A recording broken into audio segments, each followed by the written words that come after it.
Bienvenidos amigos al programa de música, lectura y conversación, producido y conducido por el señor Manuel Barba, director de la corporación La Tribu de Narradores de Perú. También locutor de Radio Satélite Visión y América Visión. Este programa es retransmitido en vivo por el canal de TV Mundo Digital. Adelante.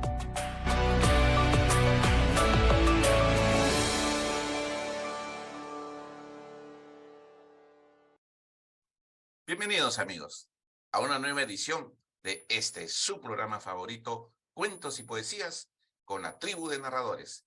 Esta noche tenemos un invitado muy especial que viene desde Chile. Él, sin más preámbulos, voy a decir su nombre. Él es Jaime Jales Dip. Reside en Santiago, es chileno, es abogado de profesión,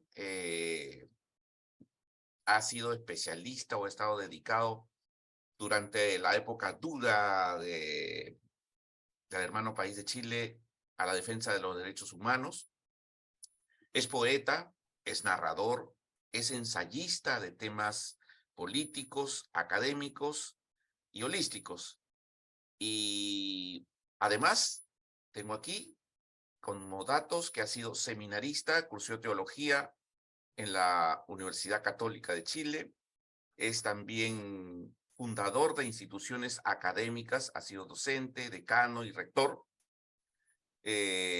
También es terapeuta holístico y es fundador de la institución Sincronia, Estudios Holísticos y Terapia.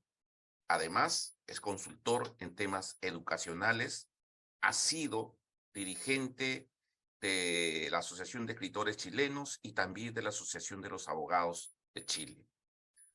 Milita políticamente en la democracia cristiana y sus textos son comentados como textos políticos muy propositivos y audaces. De sus libros hay reseñas que dicen que hablan sobre el amor con todas sus dimensiones de esperanza, decepción, dolor y alegría, con erotismo e ingenio, porque el amor es su tema principal. De su poesía hay comentarios acerca de que es apasionada y realista, y sus relatos combinan ficción y testimonio. Él escribe desde el año 1965, en que lanzó su primer libro. Su último libro, por lo menos el registrado, es Relatos de tanto tiempo, que fue lanzado en julio del año 2022. Es un compendio de cuentos que tiene una serie de críticas pero muy positivas y recomendables además. Tiene entre la larga lista de libros de los más recientes, El Gran Cambio con la Era de Acuario en el año 2018, 78 Puertas para Avanzar por la Vida, de septiembre del 2016, Renacer, la respuesta de Occidente en la hora del cambio en el año 2013. Y la lista sigue, pero vamos a brindarle la oportunidad a nuestro invitado Jaime Jales para que él mismo nos detalle pormenores de su quehacer literario. Sin más preámbulo, quiero darle una muy grata bienvenida a nuestro invitado Jaime Jales Dip en nombre de las plataformas que nos permiten este enlace, que son Radio Satélite Visión y América Visión, con su directora, la doctora América Santiago, y también de TV Mundo Digital, que emite para la televisión desde Costa Rica, por su directora, la señora Elena Vargas, de la Tribu de Narradores y de este narrador. Muy buenas noches, Jaime. Bienvenido a este programa. Gracias por tu presentación. Mira, la verdad es que yo soy un escritor persistente y luchador, ¿ah? Apasionado, el tema del amor, todo eso sí.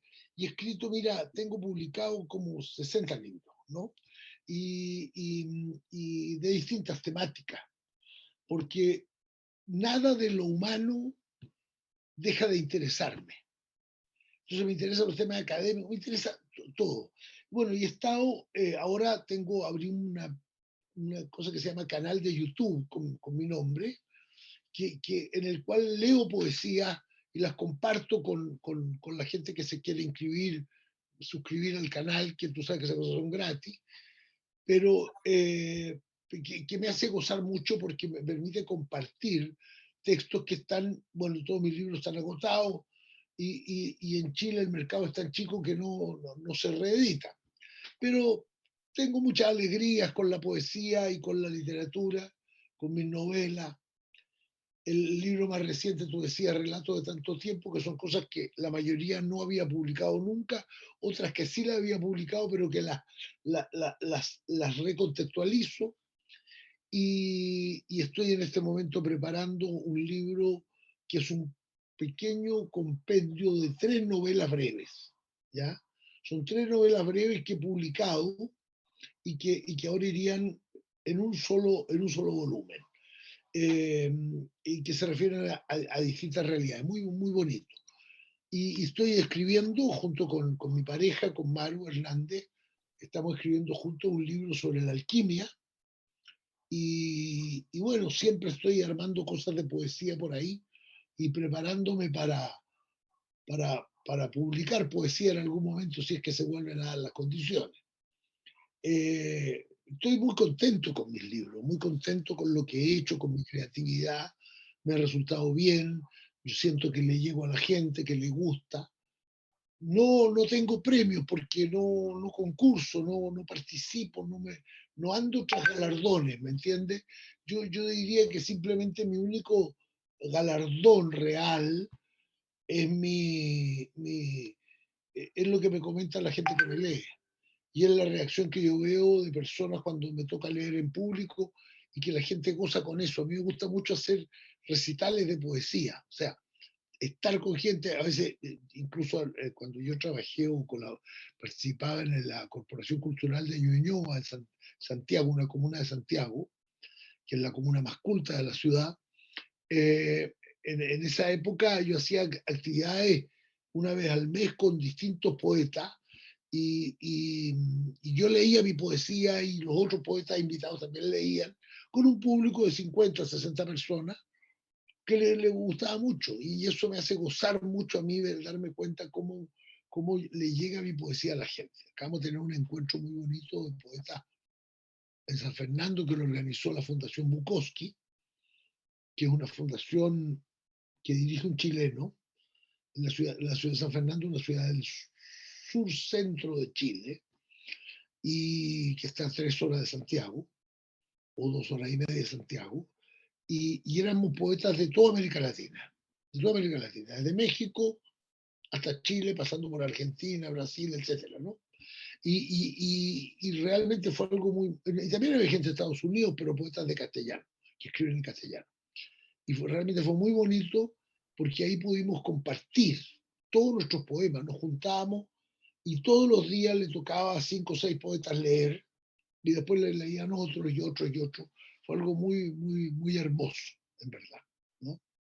Así que eso. Ahora, a mí me siguen interesando otros temas. Yo no soy un hombre que esté activo en la política contingente, he militado, como dices tú, pero ya he dejado eso para la gente más joven. Pero sin embargo quiero seguir contribuyendo y en este momento Chile está inmerso en muchos procesos complejos, pero uno de ellos es el de redactar una constitución que ponga término finalmente a lo que ha sido la época pinochetista, en que Chile está dominado por una constitución política generada en la dictadura por 3 siniestros personajes: Pinochet, Manuel Contreras Sepúlveda, que era su brazo represivo, y Jaime Guzmán, que era su inspirador ideológico, y ellos redactan y arman esta constitución con equipos de abogados, por supuesto, que tiene un modelo. Ese modelo ha sido retocado durante estos años de una democracia parcial que hemos tenido en Chile. Pero ahora se trata de avanzar hacia una democracia verdadera, más profunda, y estamos en ese proceso para ver si es posible. Ya se había iniciado el año anterior, hubo un intento, Terminó muy mal porque lo que se generó fue un texto constitucional muy malo y fue rechazado. Yo voté a favor, a pesar de que era malo el texto, simplemente porque nos permitía terminar con la constitución de Pinochet y abrir las puertas a cosas nuevas. Pero terminó mal, fue rechazado y ahora estamos en un nuevo proceso más acotado, más preciso, y hay un consejo que fue elegido por el pueblo de 50 personas, 51 personas, que va a resolver eh, eh, una nueva constitución que después va a ser sometida a plebiscito. Y en eso yo también he querido colaborar un poco desde fuera, porque no fui candidato, no soy parte, etcétera, pero sí me interesa proponer cosas, porque creo que los habitantes de Chile que tenemos ideas, tenemos no solo el derecho, sino también el deber de proponer nuestras ideas, ¿no? Tú has dicho dos cosas muy importantes.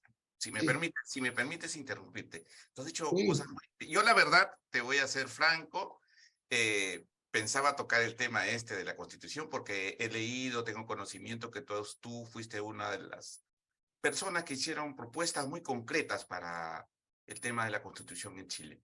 Yo quería primero dar una vuelta por el tema literario, pero ya que me has Hablamos llevado... de literatura, hablemos más, pregúntame todo lo que quiera y lo No, conversamos. no, no, no, no, no, no, no, no, no.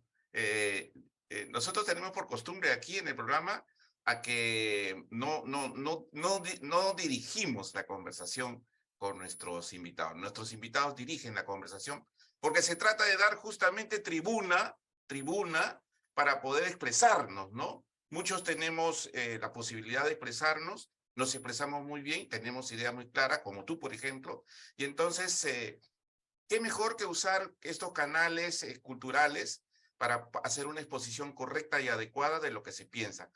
Antes del programa conversábamos nosotros y te hacía el comentario de que estas costumbres de conversar, estas costumbres incluso de discrepar, de disentir, como que están entrando en un proceso de desuso y muchas de las discusiones que se presentan son antagónicas, ¿no?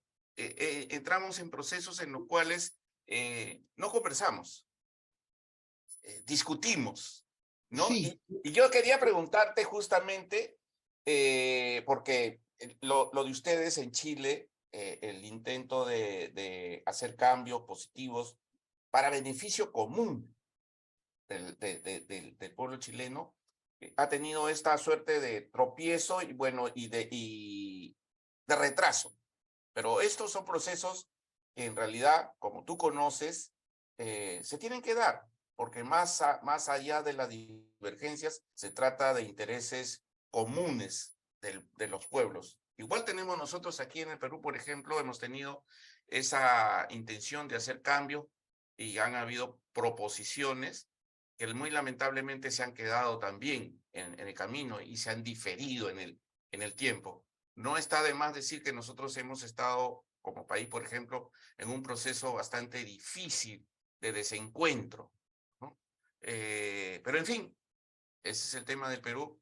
Yo, para el tema de la Constitución, quería incidir en algo que me parece muy importante.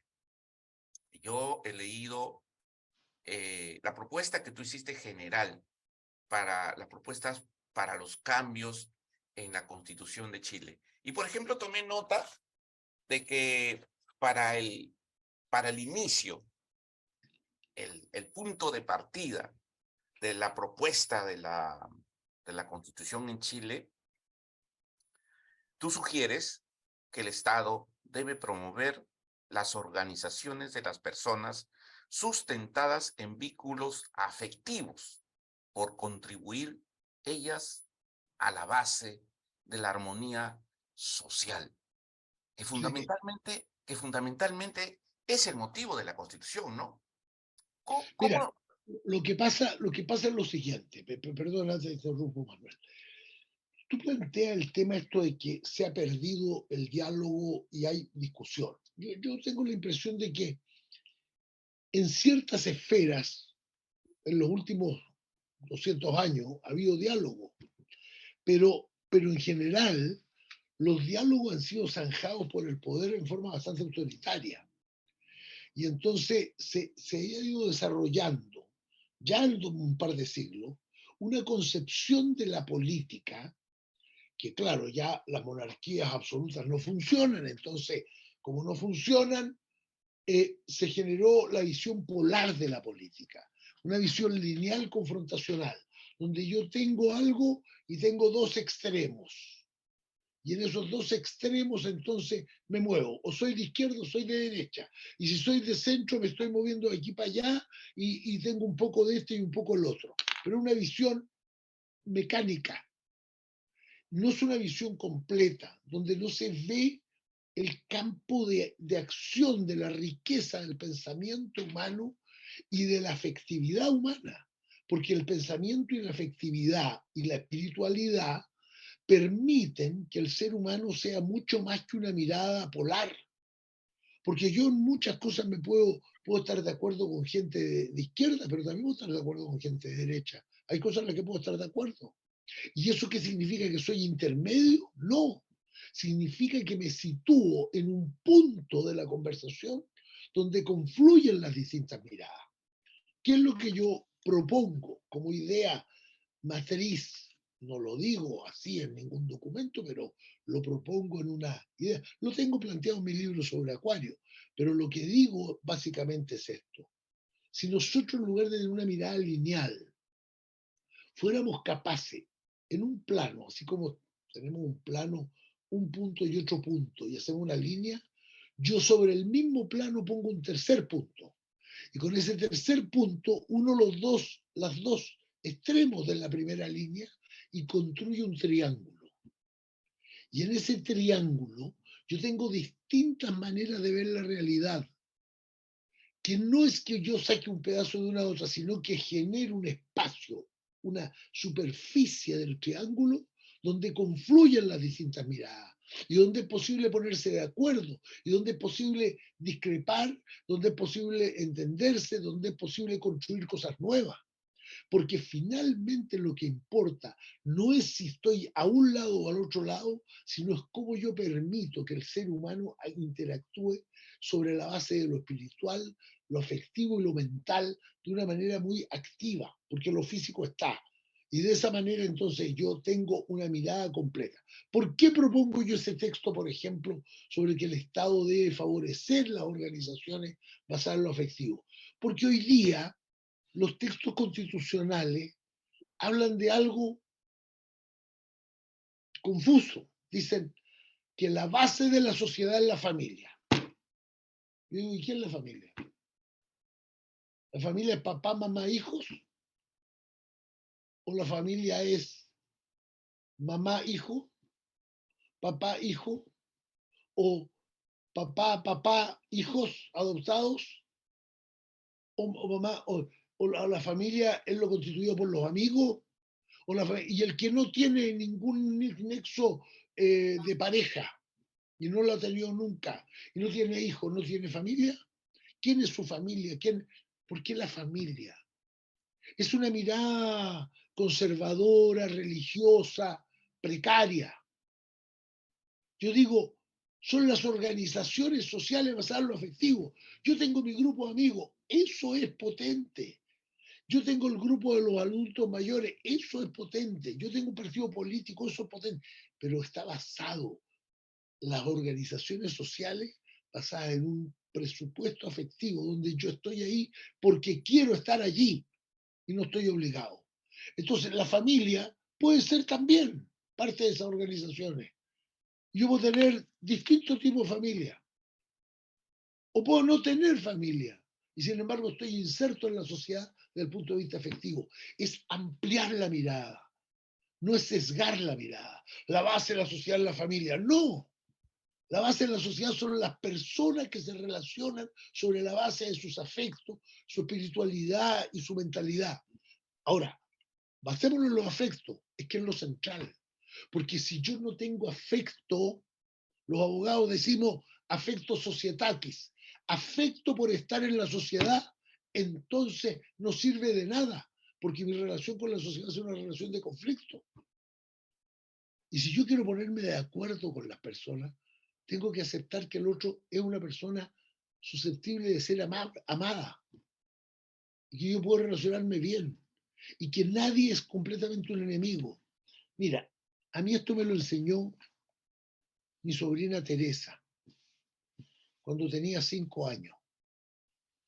Ella le estaba, a propósito que era el día de una batalla entre los chilenos y los peruanos en la Guerra del Pacífico, ella le estaba explicando a su hermano, que tenía 2 años menos, cómo era esto de la guerra. Y entonces el hermano le preguntó, Teresa le dijo, ¿y quiénes eran los malos y quiénes eran los buenos en esta guerra entre Chile y Perú? Y Teresa lo miró y le dijo, no, Antonio, si todos eran buenos, pero si todos se portaban mal, porque querían matar a los contrarios.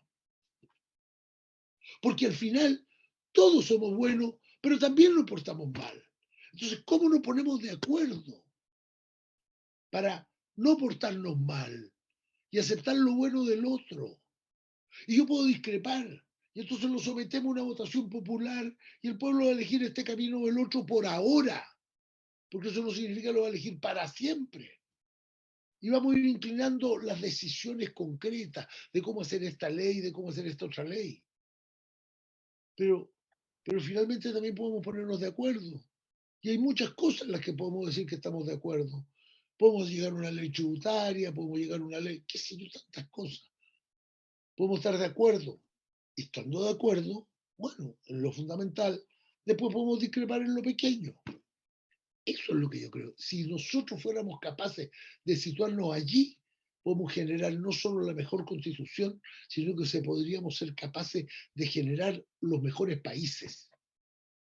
Porque yo todavía no entiendo, Manuel, todavía no logro entender por qué en el año 1837, cuando el mariscal Andrés de Santa Cruz propuso una alianza de 3 países, Perú, Bolivia y Chile, el antiguo imperio incaico, más toda la, podríamos decir, la muchedumbre mapuche del más al sur, que también tuvo relación con los incas.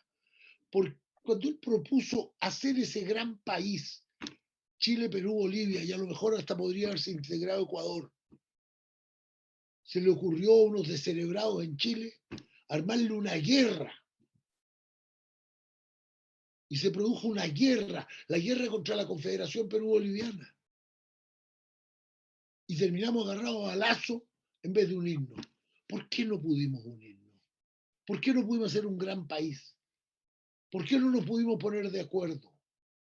Por intereses económicos, por envidia, por prepotencia, por tantas de esas cosas que pasan, el afán de poder terrible. Entonces yo lo que digo ahora, pongámonos de acuerdo, en Chile, en Perú, los peruanos, yo digo, a mí me resulta dolorosa la experiencia peruana. Ustedes lo han pasado muy mal, lo han pasado muy mal. O sea, varios de sus expresidentes o, o han muerto suicidados, o están presos, o están perseguidos, o están prófugos. Yo digo, pero ¿cómo? Si el pueblo eligió a un hombre, ¿cómo ese hombre después traiciona, distorsiona, se equivoca? No sé qué pasa, pero me duele lo que ha vivido Perú.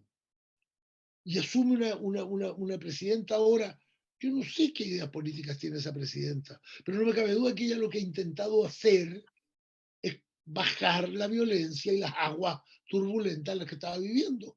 Y tendrá que en algún momento eso resolverse con una nueva elección.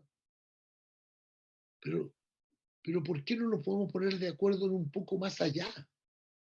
Es decir, mira, esto es nuestra regla. Por ahí lo veo yo. Justamente es lo que yo quería preguntarle a Jaime Jales en base a la experiencia vivida en su propio país, ¿no? Porque esto mismo se aplica no solamente al Perú, sino a todos los demás países latinoamericanos, en realidad, que estamos en una suerte de efervescencia, ¿no? No social, sino política, y que estamos luchando y tenemos el gran flagelo de la corrupción, ¿no?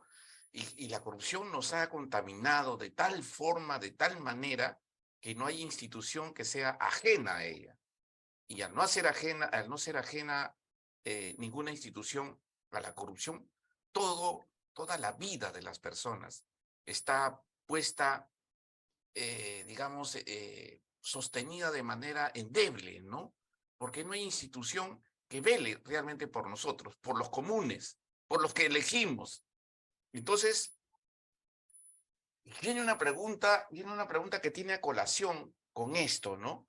La Constitución, que es el marco sobre el cual se basa la vida, la sana convivencia o la convivencia de un país. Parte, como tú has dicho, de cosas que a veces ya han sido superadas por la realidad. Tú comentaste de las familias, ¿no? Casi todas nuestras constituciones están basadas en la defensa de los derechos de los que constituyen una familia.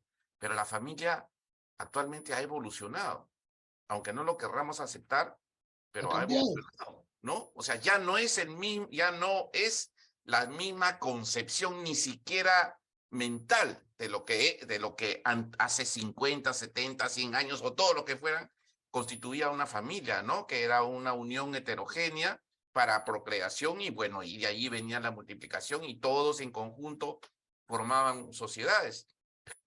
Pero ahora, eso, al cambiar el tema de la heterogeneidad, han cambiado muchas cosas. Ya la procreación no es el fin único de la unión de las personas, ¿no?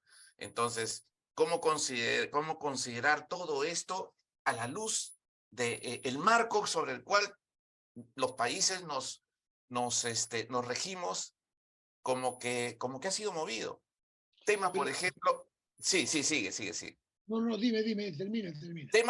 Temas fundamentales, por ejemplo, ¿cómo nos protegemos nosotros, los ciudadanos comunes y corrientes, de esto que nos ataca? Yo he leído una propuesta que tú haces para que aquellos que atenten contra la fortaleza de la Constitución sean proscritos, ¿no? Proscritos de participar en la vida pública. Esto es, sean proscritos para formar parte de cualquier tipo de dirigencia municipal, sindical, política, presidencial, lo que fuera. Gente, tú propones, por lo menos es lo que yo he entendido, que todo aquel que atente contra este marco tenga una proscripción de manera que no ataque al Es que mira, ahí está lo central. ¿Qué es lo central? El centro de todo esto es la persona humana. Y cuando yo digo la persona, no digo el individuo, digo al ser que está inmerso en conexión con otros. Y eso es lo que constituye la comunidad humana esencial que hace que esa persona y esas personas conectadas establezcan las pautas del gobierno, eligiendo o participando de múltiples otras maneras. Una de las cosas clave es establecer mecanismos de participación, porque no podemos tener democracia directa, por supuesto, ¿no es cierto? Pero sí podemos tener una democracia participativa a través de distintos mecanismos, donde nosotros bajamos al pueblo el nivel de la mayor parte de las decisiones. Y algunas las va a tomar el Parlamento porque son leyes junto con el Ejecutivo que tiene que llevar a la práctica esas definiciones. Todo eso tiene que ver con el valor de la persona humana y tiene que ver con la defensa de la democracia, porque la democracia es el espacio en que la persona humana se sustenta. Ahí es donde está todo. Entonces yo digo, ¿cuál es la mayor corrupción en el sistema democrático? Es cuando una autoridad excede sus atribuciones e intenta meterse en cuestiones que no le competen. Cuando un ejecutivo intenta modificar sentencias judiciales, cosa que hemos visto en muchos países. Cuando el Parlamento intenta legislar cosas en las que no puede legislar porque tiene iniciativa exclusiva del presidente. O cuando el presidente, como lo hizo el presidente de Francia, quiere gobernar por decreto en vez de gobernar con un proyecto de ley. Es decir, cuando nosotros desarmamos la estructura de respeto por los mecanismos de participación y respeto por lo que el pueblo eligió, entonces estamos corrompiendo la democracia. Eso es la sanción más grave. Yo creo que las personas que cometen ese tipo de conductas evidentemente tienen que ser castigadas por tribunales, por supuesto, para ser marginadas de la vida política a perpetuidad. No puede. Pueden tener otro tipo de actividades, otro tipo de liderazgo, podrán ser empresarios, no se trata de expulsarlos de la sociedad ni de matarlos, pero se trata de que no puedan participar en lo que no han creído nunca. Fíjate que ahora, hace poco tiempo, ¿no es cierto?, el expresidente de Brasil, Jair Bolsonaro, fue sancionado por el Tribunal Electoral con 8 años de suspensión de sus derechos políticos. O sea, no puede ser elegido a nada por 8 años. Eso es algo importante, porque el sistema le está diciendo, usted no puede con sus conductas desacreditar la democracia. Si usted corrompe la democracia, lo corrompe todo. Porque corrompe todo lo demás, ya después da lo mismo. El soborno ya es una cosa secundaria. Porque lo más grave es que yo corrompo la manera de relacionarme con las demás personas. Entonces yo ahí propongo ser tremendamente duro. No cuando la gente se equivoca. En Chile existe desde la Constitución de Pinochet y que algunos siguen proponiendo, los expertos que hicieron propuestas, siguen creyendo que hay que mantener esa norma.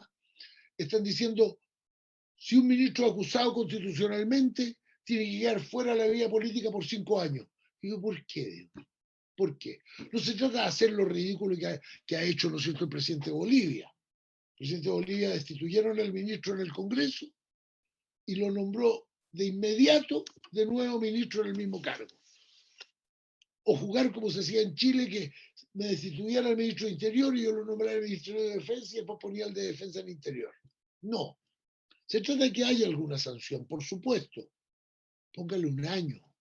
Pero no trate de marginarlo de la vida política porque tiene cosas que aportar, tiene cosas que promover, tiene cosas que decir. Es una persona que puede haberse equivocado o puede tener una responsabilidad política, pero no un delincuente. Entonces, ahí es donde está. Activar los mecanismos de participación, estableciendo sanciones graduales para los errores políticos, uno, y para las atrocidades políticas, mucho más grandes. Ahí es donde está, porque finalmente el centro de todo tiene que ser la persona humana. Y la persona humana. Cuando el proyecto de los expertos constitucionales en Chile propone, dice, que podrá haber, dice, que el Estado chileno debe comprometerse al desarrollo social progresivo, sin afectar, dice, como dice, los equilibrios fiscales. Yo digo, ¿pero por qué? El desarrollo social progresivo no debe estar sujeto a ninguna cosa. Si usted quiere cautelar los equilibrios fiscales, bájele el sueldo a los altos funcionarios. Si usted quiere cautelar los equilibrios fiscales, no compre armas, señor. No le pague una previsión grotesca a las Fuerzas Armadas. Pero el desarrollo social no puede estar sujeto al equilibrio fiscal. Hay que sacar las plata de otra parte. Es que si yo no compro armamento, que Perú, Argentina, Bolivia van a invadir. Entonces quiere decir que estamos renunciando a la posibilidad de entendernos con nuestros países vecinos. Pero si tenemos que entendernos. Y si acaso nos pusiéramos de acuerdo los 4 países vecinos, por Dios, qué gran cosa podríamos hacer. Imagínense, si en vez de comprar tanques, hiciéramos cultura, construyéramos escuelas, si en vez de comprar aviones bombarderos, hiciéramos policlínicos y hospitales, repartiéramos libros, ¿no? o hiciéramos, claro, con un caso libros, en otro caso hospitales, que es lo otro. La educación, la cultura, la instrucción pública, la salud. Jaime, Pero déjame entonces, que te ahí es interrumpa. donde yo digo que tenemos que ponernos. Déjame interrumpirte, Jaime. Es que este tema es tan importante y solamente estamos tratando pero las 3 o 4 primeras frases del marco, como hemos dicho, de la Constitución. Pero, ¿qué hacer? Yo le pregunto a un libre pensador como Jaime Jales Dipp, ¿qué hacer? Porque este tema es un tema común denominador, hemos dicho, en casi todos los países latinoamericanos. Y uno de los grandes defectos que tenemos, especialmente algunos países, es que la Constitución no es una lectura ni siquiera obligatoria. Ni siquiera hay una distribución adecuada de la Constitución. O sea, es casi un texto que no está al alcance de los demás. ¿Cuántos, yo lo hablo en mi experiencia propia, cuántos de nosotros en el Perú realmente hemos leído la Constitución? ¿Cuántos de nosotros sabemos cuáles son las primeras frases con las que empieza la Constitución? Comparo esto con lo que le enseñan a niños de otros países, ¿no? No me gusta usar este ejemplo, pero creo que es propio.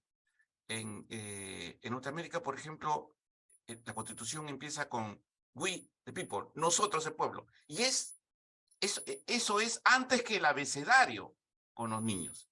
Todos los niños empiezan con ese abecedario que es la Constitución. ¿Cuánto nos falta a nosotros? ¿Qué tendríamos que hacer? ¿Qué debería pasar? ¿Qué debería para siquiera empezar a conocer cuáles son nuestros derechos? Porque al desconocer la Constitución desconocemos nuestros derechos, y al desconocer nuestros derechos no podemos reclamarlos, y al no podernos reclamar estamos sujetos, ¿no?, a todo esto que nos está pasando. Voy a hablar con exactitud de mi país. ¿Qué podemos hacer si nosotros no conocemos? No, ¿cómo hacemos? ¿Qué debería hacerse? Mira, yo voy a discrepar de ti. No, pero es que de eso se trata, de eso se A trata. mí me parece que has puesto un mal ejemplo. Sí, Estados Unidos, para mi gusto, es uno de los países menos democráticos del mundo. ¿Por qué? Te lo voy a decir. Porque allá lo que se promueve es el individualismo, lo que se promueve es el materialismo, y lo que se promueve es por sobre todo la no participación electoral. Piensa tú, por ejemplo, que las elecciones ni siquiera son un día feriado para no, que la gente pueda dedicarse a participar en ellas. Las elecciones no tienen locales establecidos. Los registros electorales son precarios, porque la idea del sistema es que participe poca gente. Más o menos participa entre el 45 y el 48% de las personas que pueden participar. sí. Con un sistema electoral para elegir presidente que es lo más confuso y complicado que puede haber, donde además se vota a distancia y donde además pueden llegar los votos un mes después de que se terminaron las elecciones. Y todo para elegir a unos representantes que van a elegir a un presidente. Entonces, cuando fue elegido Bush, fue elegido presidente teniendo menos votos populares que su oponente. Y cuando fue elegido Trump, fue elegido con menos votos populares que su oponente. Entonces, justamente lo que se hace ahí es hacer una hermosa proclama. We the people, nosotros el pueblo. Pero no era el pueblo.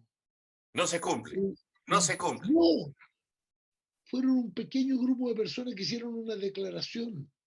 Y tú pregúntale a un muchacho de secundaria en Estados Unidos, de un colegio cualquiera, no del colegio que patrocina la Universidad de Harvard, por supuesto, de un colegio cualquiera público, si conoce su constitución, te considera que no, porque no la estudian, porque no les interesa.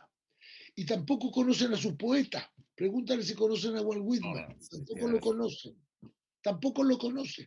Yo tengo sobrinos que viven en Estados Unidos, que se educaron en Estados Unidos, que se fueron a vivir allá con sus padres y ellos crecieron ahí. Es una ignorancia patética. Ahora, nuestros países latinoamericanos en eso son más ventajosos. Ahora, pero tú tienes razón. En nuestros países de América antes se enseñaba la democracia. Era un valor la democracia. Sí. Hoy día no. Fíjate tú que en Chile se ha hecho una encuesta horrorosa, que la pregunta es perversa. ¿Qué prefiere usted? ¿Seguridad o democracia? Pero si la democracia tiene que dar seguridad, son copulativas, son hermanas la seguridad y la democracia, pero la pusieron confrontada. ¿Y qué pasó? Que más de casi el 60% eligió la seguridad por sobre la democracia. O sea, no hay valor a la democracia, porque lo que se hace es una campaña para decir que todo lo democrático atenta contra la seguridad y el bienestar. Y esa es una campaña que están haciendo orquestada desde Washington para abajo, ¿no es cierto? Porque ellos son los que quieren ser dueños de esto. Y por eso favorecen la compra de armamento y mantener la tensión entre los países, porque al final ellos son los guardianes internos para que cuando les tocan el poder hay que derrocar a los presidentes. Y tienen amenazados a los presidentes. Entonces, ¿qué es lo que les ha dolido, por ejemplo, en el caso de Venezuela? Es que las Fuerzas Armadas, en lugar de seguir los dictados norteamericanos como lo habían hecho hasta ese momento, se aliaron con el enemigo de Estados Unidos, que era Chávez. ¿No es cierto? Y Estados Unidos hizo lo posible por derrocar a Chávez y no se lo pudo derrocar. Y entonces ahí, bueno, ha pasado todo lo que ha pasado. Y el otro se siente poderoso, porque ha instalado con el poder de la Fuerza Armada su propio gobierno. Pero al final las Fuerzas Armadas solo sirven para oprimir al pueblo. Chile ha experimentado el dolor de que entre su Fuerza Armada y su policía han ocasionado más muertos al interior del pueblo chileno que en cualquiera de sus guerras externas. Entonces te digo, miles de personas asesinadas por los militares chilenos,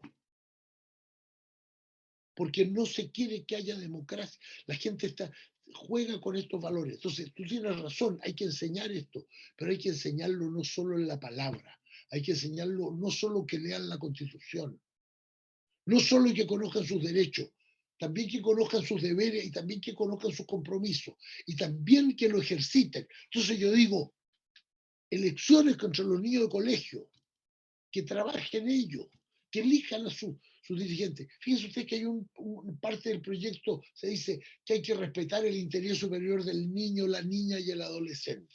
Es perfecto. Pero acto seguido, otra propuesta constitucional que han hecho ahora es que los padres tienen derecho a la libertad de conciencia y a elegir la religión de sus hijos. Y tienen derecho a elegir la educación de sus hijos. Yo pregunto, ¿y el hijo entonces no tiene interés superior? ¿No puede decir, mire, sabe, este tipo de colegio a mí no me place? ¿O no puede decir, mire, yo no estoy de acuerdo, yo no voy a ser católico o adventista o luterano o musulmán? Si le damos derecho a los niños, reconozcamos los derechos también a elegir eso. ¿Por qué vamos a establecer la dictadura del padre que tiene que influir y decidir él cuál va a ser la religión del hijo? ¿Vamos por la libertad? Vamos por la libertad. Reconozcamos la democracia, el derecho a participar. Discuta el niño. Discuta, que el niño pueda participar, el niño, el adolescente. ¿Por qué no favorecer los sindicatos? Yo no me atrevo a proponerlo porque me colgarían si lo propongo, pero yo digo, la sindicalización debiera ser obligatoria. Obligatoria. Porque solamente, o sea, con sindicatos fuertes como en Alemania, por ejemplo, es posible tener una economía equilibrada y menos diferencias sociales y económicas como las que tenemos en nuestros pueblos. O salvaguarda de los derechos conseguidos a través de luchas centenarias, ¿no? Yo creo que tanto en Chile como en Perú, como en los demás países, han habido luchas de décadas de gente que en el primer cuarto del siglo pasado, lucharon por las 8 horas, por el dominical, por el descanso vacacional, lucharon, dieron su vida, y todo eso en el último cuarto de siglo pasado, todo eso en la mayoría de los países ha desaparecido. Pero además Nosotros, no sacamos nada con que la ley lo establezca. Si en Chile establecen cosas, pero no se aplican. Porque en la práctica, cuando dice, mire, vamos a bajar a 40 horas semanales para que la gente pueda estar más tiempo con sus hijos, perfecto. Lo que hacen las personas si les bajan el horario es tener otro trabajo porque el salario es de un nivel de explotación tan grande que la persona o tiene dos trabajos o no puede hacer nada. Entonces, para terminar con la injusticia, para tener situaciones de justicia real en la sociedad, tenemos que tener otras normas donde haya gente que se atreva a decir, ejerzamos la democracia en todos los niveles y en todas las áreas. Entonces, eso es lo que falta. Y para establecerme, bueno, yo sé que estamos ya cerca de la hora, ¿no? Te lo comenté de manera previa, te lo comenté. Es que estos temas son tan interesantes y te llevan a una serie de comentarios en donde en realidad el tiempo, pues, que muy lamentablemente en estos casos es contrario a nosotros, Bueno, nos tiene, pero cabe la pero posibilidad que en un mes más tú me vuelvas a entrevistar y podemos sí, seguir sí, no, conversando en eternamente. definitiva, esta conversación va a quedar con puntos suspensivos, ¿no? Porque tenemos que continuar, Jaime, tenemos que continuar. Yo creo que si no se hace difusión, si no se hace conversación, si no se genera tema, ¿no? Para los demás. No importa que estemos equivocados, no importa que nuestra propuesta sea completamente contraria. Lo importante es generar los debates y los debates alturados, como decíamos. ¿Por qué? Porque necesitamos una sana convivencia y necesitamos salvar esto que está en peligro, que son las sociedades y que son las democracias, ¿no? La democracia es lo único que nos permite, creo que no estoy equivocado aquí, es lo que nos permite vivir como humanos, ¿no? Porque lo demás es estar sojuzgados, que es el sistema que realmente se nos está imponiendo sin darnos cuenta. Claro, yo creo que por ahí va la cosa. Entonces hagamos puntos suspensivos y sigamos conversando, porque finalmente el respeto por la persona, el afecto, la creación, la creatividad, la cultura, el amor, la literatura, el cine, etcétera, todo esto tiene que ver con nuestra vida concreta, con la vida real. Y para eso, para construir eso, tenemos que hacer un esfuerzo de entendimiento muy grande, muy grande. Así Tiene que ser un esfuerzo, como tú dices, tan grande que nos lleve a todos, más allá de nuestras diferencias, más allá de nuestros desencuentros. Tenemos que hacer el esfuerzo para ayudarnos entre pero, nosotros. pero si el punto es conversar con el que piensa distinto, si los que pensamos igual ya estamos de acuerdo, Claro. entonces tenemos que juntarnos con el otro también. Mira, yo he tenido una experiencia, te lo digo para terminar, una experiencia bonita. Yo le mandé todo este documento de las propuestas constitucionales a todos los consejeros constitucionales, los que son de este gran consejo que va a redactar la constitución, la propuesta que se le va a hacer al pueblo. Se lo mandé a los diputados y senadores. Fíjate que la mayor parte, no todos me han contestado diciendo que recibieron esto, porque la cortesía es escasa, pero los que me han contestado son en la enorme mayoría personas de partidos políticos con los cuales tengo discrepancias profundas y que me han dicho muchas gracias por lo que me ha mandado. Lo voy a leer con interés y no le quepa duda que si necesito me voy a comunicar con usted. Me han contestado amablemente, positivamente. Puede que no lo consideren nada, que sigamos estando en desacuerdo, pero por lo menos se han propuesto tomar el papel y leerlo. Y eso es muy importante. Qué hermosa conversación, qué grata. Yo realmente me quiero felicitar de haber podido conseguir esta conversación contigo y el compromiso de que vas a regresar, Jaime, para seguir conversando no sé cuántas veces más, pero Cuando usted me diga, pero es como estamos diciendo, es necesario compartir esto. Nosotros, que somos gente, que ya estamos bastante grande, que venimos del siglo pasado, y que sabemos qué funciona, qué no funciona, que medianamente tenemos una suerte de sabiduría acumulada o juventud acumulada o ideas románticas acumuladas, muchas de ellas nos han hecho felices, ¿no? Tú dijiste al principio que tú eras un hombre feliz y quiero terminar esta conversación leyendo algo que leí de ti, que tú mismo has escrito y que me pareció realmente hermoso. Y dice, cumplí 74 años y estoy en el año 75 de mi vida. La miro y me siento feliz. No diré que ha estado exenta de penas y derrotas, pero esos dolores, fracasos, debilidades y errores quedan en segundo plano, no solo por la enseñanza que de ellos emanaron, sino por la cantidad de cosas hermosas que me han sucedido, entre las cuales están escribir estas obras. Me impresionó, me dejó movido. Así que con esta pequeña frase queremos agradecerte, Radio Satélite Visión y América Visión, TV Mundo Digital, la tribu de narradores y tu servidor siempre, que nos hayas dado algo de tu tiempo, que hayas compartido. Feliz cuando quiera, seguimos conversando. Un abrazo grande, Manuel. Gracias, gracias. Con ustedes, amigos, hemos compartido con nuestro gran invitado de hoy día, Jaime Jales Diep, chileno, escritor, libre pensador y filósofo, digo yo ahora. Una muy grata conversación. Será hasta la próxima semana y hasta la próxima ocasión en que tengamos a Jaime de nuevo con nosotros. Muchísimas gracias por su preferencia. Un abrazo.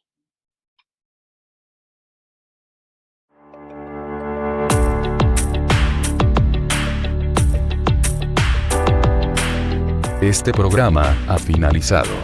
Radio Satélite Visión y América Visión agradece al público su presencia y sintonía. Muy especialmente agradece la retransmisión del canal de TV Mundo Digital. Hasta la próxima semana con nuevos invitados. Muchas gracias. Hasta luego.